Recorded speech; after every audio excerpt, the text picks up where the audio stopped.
Hi hello welcome back my channel. இன்றைக்கி இந்த வீடியோவில் நம்ம பட்டர் குக்கீஸ் ரொம்பவே பெர்ஃபெக்டாக எப்படி செய்கிறதுன்னு பார்க்கலாம். நம்ம ஒரே நேரத்துலையே 3 ஃப்ளேவரில் டிஃப்ரெண்ட்டாக கூட ட்ரை பண்ணுறோம். ஸோ வீடியோவை ஸ்கிப் பண்ணாமல் பாருங்கள். ஃபஸ்ட்டு ஒரு பவுலில் ரூம் டெம்பரேச்சரில் இருக்கிற பட்டர் எடுத்துக்கோங்க. அன்சால்டட் பட்டர் தான் எடுத்துக்கணும். ரூம் டெம்பரேச்சரில் இருக்கணும். பாருங்கள், நம்ம இந்த பீட்ரோட விஸ்க் வச்சு ப்ரெஸ் பண்ணுறப்போ நல்லா ப்ரெஸ் ஆகுது. ரொம்ப மெல்ட் ஆகி தண்ணி மாதிரி வர மாதிரி இருக்கக்கூடாது. இந்த மாதிரி ஒரு டெக்ஸ்சரில் இருக்கணும். இப்போ இதை நல்லா பீட் பண்ணி எடுத்துக்கணும். இது நல்லா எல்லோ கலர் மாதிரி பாருங்கள், இந்த மாதிரி லைட் எல்லோவாக வர அளவுக்கு பீட் பண்ணி எடுத்தால் போதும். இப்போ இதில் நம்ம பவுடர் சுகர் சேர்த்துக்கணும். சேர்த்து அதையுமே நல்லா க்ரீமியாக வர அளவுக்கு பீட் பண்ணி எடுத்துக்கணும். பவுடர் சுகர் நம்ம கொஞ்சம் கொஞ்சமாக தான் ஆட் பண்ணிக்கணும். மொத்தமாக ஆட் பண்ணோன்னா பீட் பண்ணுறதுக்கு கஷ்டமாக இருக்கும். ஸோ 3 பேட்சஸாக சேர்த்து இது போல் நல்லா பீட் பண்ணி எடுத்துக்கலாம். இந்த குக்கீஸுக்கு மெயின் இன்க்ரீடியண்ட் பார்த்திங்க அப்படின்னா பட்டர், ஃப்ளார், சுகர், இது 3 தான். இந்த 3 பொருட்களை வச்சுமே நம்ம ரொம்ப பெர்ஃபெக்டாக இந்த குக்கீஸ் செய்யலாம். ஆனால் நம்ம இப்போது 3 ஃப்ளேவரில் செய்கிறதுனால கொஞ்சம் எக்ஸ்ட்ரா திங்ஸ் ஆட் பண்ணுற மாதிரி இருக்கும், அவ்வளோதான். இப்போ நம்ம சர்க்கரை சேர்த்துட்டு நல்லா பீட் பண்ணதுக்கு அப்புறமா இதில் ஃப்ளார் சேர்த்துக்கணும். ஃப்ளார் கப் மெஷர்மெண்ட்டில் எடுத்திங்க அப்படின்னா 1 கப் + 1/4 கப் அந்த மாதிரி தான் எடுத்திருக்கேன். இதோட கிராம் மெஷர்மெண்ட் எல்லாமே நான் ஸ்க்ரீனில் கொடுத்துருக்கேன். நீங்கள் அந்த மாதிரியே ஃபாலோ பண்ணிக்கோங்க. மாவு சேர்த்துட்டு ஸ்பேச்சுலா வச்சு இந்த மாதிரி மிக்ஸ் பண்ணிக்கோங்க. அது பட்டர் அண்ட் சர்க்கரை நம்ம பீட் பண்ணியிருப்போம் இல்லையா, அதில் நல்லா மிக்ஸ் ஆகும். அதுக்கு அடுத்ததாக இந்த பீட்டர் வச்சு ஜஸ்ட்டு இது போல் பீட் பண்ணி எடுத்துக்கலாம். அப்போ ஈஸியாக இருக்கும். அதுக்காக தான். அது மட்டும் இல்லாமல் நம்ம பீட்டர் வச்சு பீட் பண்ணுறப்போ இன்னும் கொஞ்சம் கூட சாஃப்டாகவும் கிடைக்கும். இப்போ இது போல் மிக்ஸ் பண்ணி எடுத்துக்கிட்டால் போதும். தென் ஓடிஜி நம்ம ப்ரீஹீட்டி கொடுத்துடலாம். இந்த ஓடிஜி பார்த்திங்கன்னா எப்போ நான் யூஸ் பண்ணுறது கிடையாது, வேறு பிராண்டு. இதை பற்றின டீட்டெயில்ஸ் நான் இன்னொரு வீடியோவில் ஷேர் பண்ணுறேன்.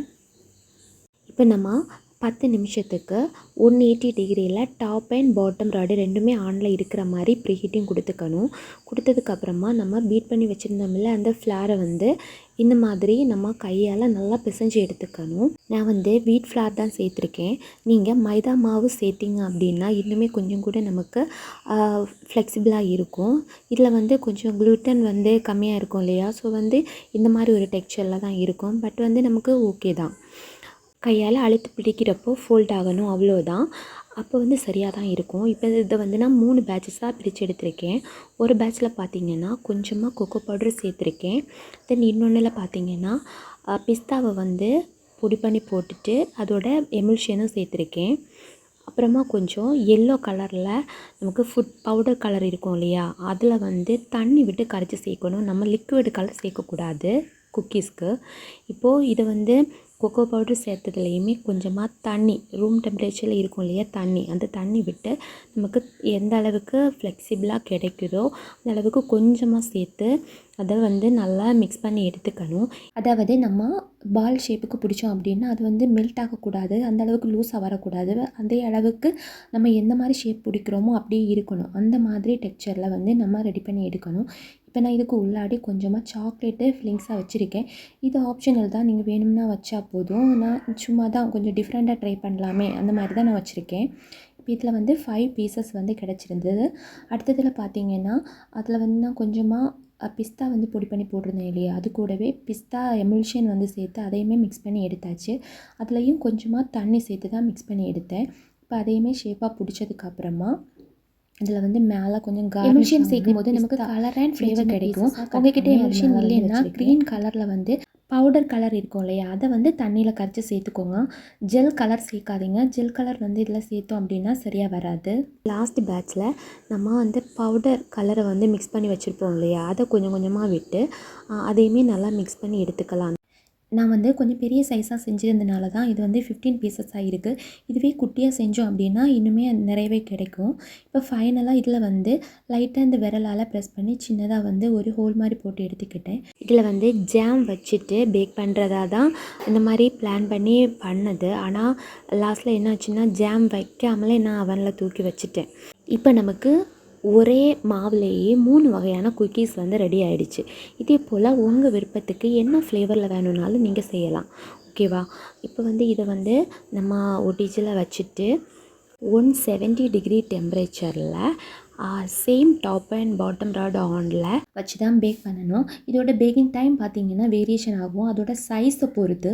இப்போ கொஞ்சம் சின்ன சைஸ் அப்படின்னா 15 to 20 மினிட்ஸில் பேக் ஆகும். இப்போ எனக்கு பார்த்திங்கன்னா 30 மினிட்ஸ் ஆகிடுச்சு. இது கொஞ்சம் பெரிய சைஸுங்கிறதுனால நான் ஃபஸ்ட்லேயே சொன்னேன் இல்லையே, இந்த ஜாம் வைக்காமலே நான் வச்சுட்டேன் அப்படின்னு. நம்ம வெளியே எடுத்து வச்சுட்டு உடனேயே இதில் வந்து ஜாம் லைட்டாக வச்சோம் அப்படின்னா இதில் இருக்கிற சூடுக்கு அந்த ஜாம் வந்து அப்படியே ட்ரை ஆகிக்கும்.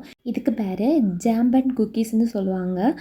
இது வந்து நீங்கள் ஜாமை வந்து ஜஸ்ட்டு நல்லா மிக்ஸ் பண்ணிவிட்டு ஒரு பைப்பிங் பேக்கில் எடுத்து ப்ரெஸ் பண்ணி வச்சாலே போதும். இப்போ பாருங்கள், இந்த குக்கீஸ் எல்லாம் வந்து எவ்வளோ பெர்ஃபெக்டாக வந்து பேக்காகி வந்திருந்தது.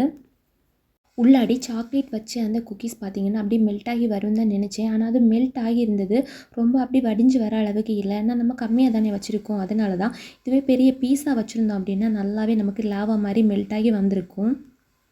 ஓகே, எல்லாமே பெர்ஃபெக்டாக செஞ்சாச்சு. இனி இதுக்கு வந்து ப்ரைஸ் எப்படி கோட் பண்ணுறதுன்னு தான் எல்லாருக்குமே டவுட்டாக இருக்கும். இப்போ நம்ம இந்த ஃப்ளேவர்ஸ் எல்லாம் சேர்க்காமல் நார்மலாக நான் சொன்ன அந்த 3 இன்க்ரீடியன்ட்ஸ் வச்சு, அதாவது மாவு, சர்க்கரை, பட்டர், இது 3மே வச்சு செய்கிற இந்த குக்கீஸ் வந்து நமக்கு 100 கிராம் வந்து 70 ருபீஸ்க்கு சேல் பண்ணலாம்.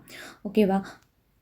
இது வந்து சிங்கிள் பீஸுக்காக வந்து நம்ம சொல்ல முடியாது. பிகாஸ் வந்து நம்மளோட அந்த சைஸுக்கு ஏற்ப வந்து சேஞ்ச் ஆகும். தென் நம்ம எந்தாவது ஃப்ளேவர்ஸ் ஆட் பண்ணுறதா இருந்தால் அதுக்கு நம்ம எவ்வளோவுக்கு பொருள் சேர்க்குறோமோ, இப்போ 100 கிராமுக்கு நம்ம நட்ஸ் எடுக்கிறோன்னா அதோட ப்ரைஸ் எவ்வளவுங்கிறத பார்த்துட்டு அந்த ப்ரைஸை வந்து இது கூட ஆட் பண்ணிக்கலாம். அந்த மாதிரி தான் ஒவ்வொரு ஃப்ளேவர்ஸ்க்கும் நம்ம வந்து ப்ரைஸ் வந்து கோட் பண்ணிக்கணும். இப்போ நார்மலாக நான் வந்து 100 கிராம் குக்கீஸோட ப்ரைஸ் தான் இதில் சொல்லியிருக்கேன். 100 கிராம் வந்து 70 ருபீஸ்க்கு கொடுக்கலாம். இன்னொரு முக்கியமான விஷயம், இந்த குக்கீஸை வந்து நீங்கள் டிஃப்ரெண்ட் கலர்ஸ் ஆட் பண்ணிவிட்டு இந்த கிறிஸ்மஸ் சீசனில் வந்து நீங்கள் கிறிஸ்மஸ் குக்கீஸாக கூட டிஃப்ரெண்ட்டாக வந்து ட்ரை பண்ணி சேல் பண்ண முடியும். இந்த வீடியோ கண்டிப்பாக உங்களுக்கு யூஸ்ஃபுல்லாக இருந்திருக்கும்னு நினைக்கிறேன். மறக்காமல் வீடியோவை லைக் பண்ணுங்கள், சப்ஸ்கிரைப் பண்ணுங்கள். தேங்க்ஸ் ஃபார் வாட்சிங்.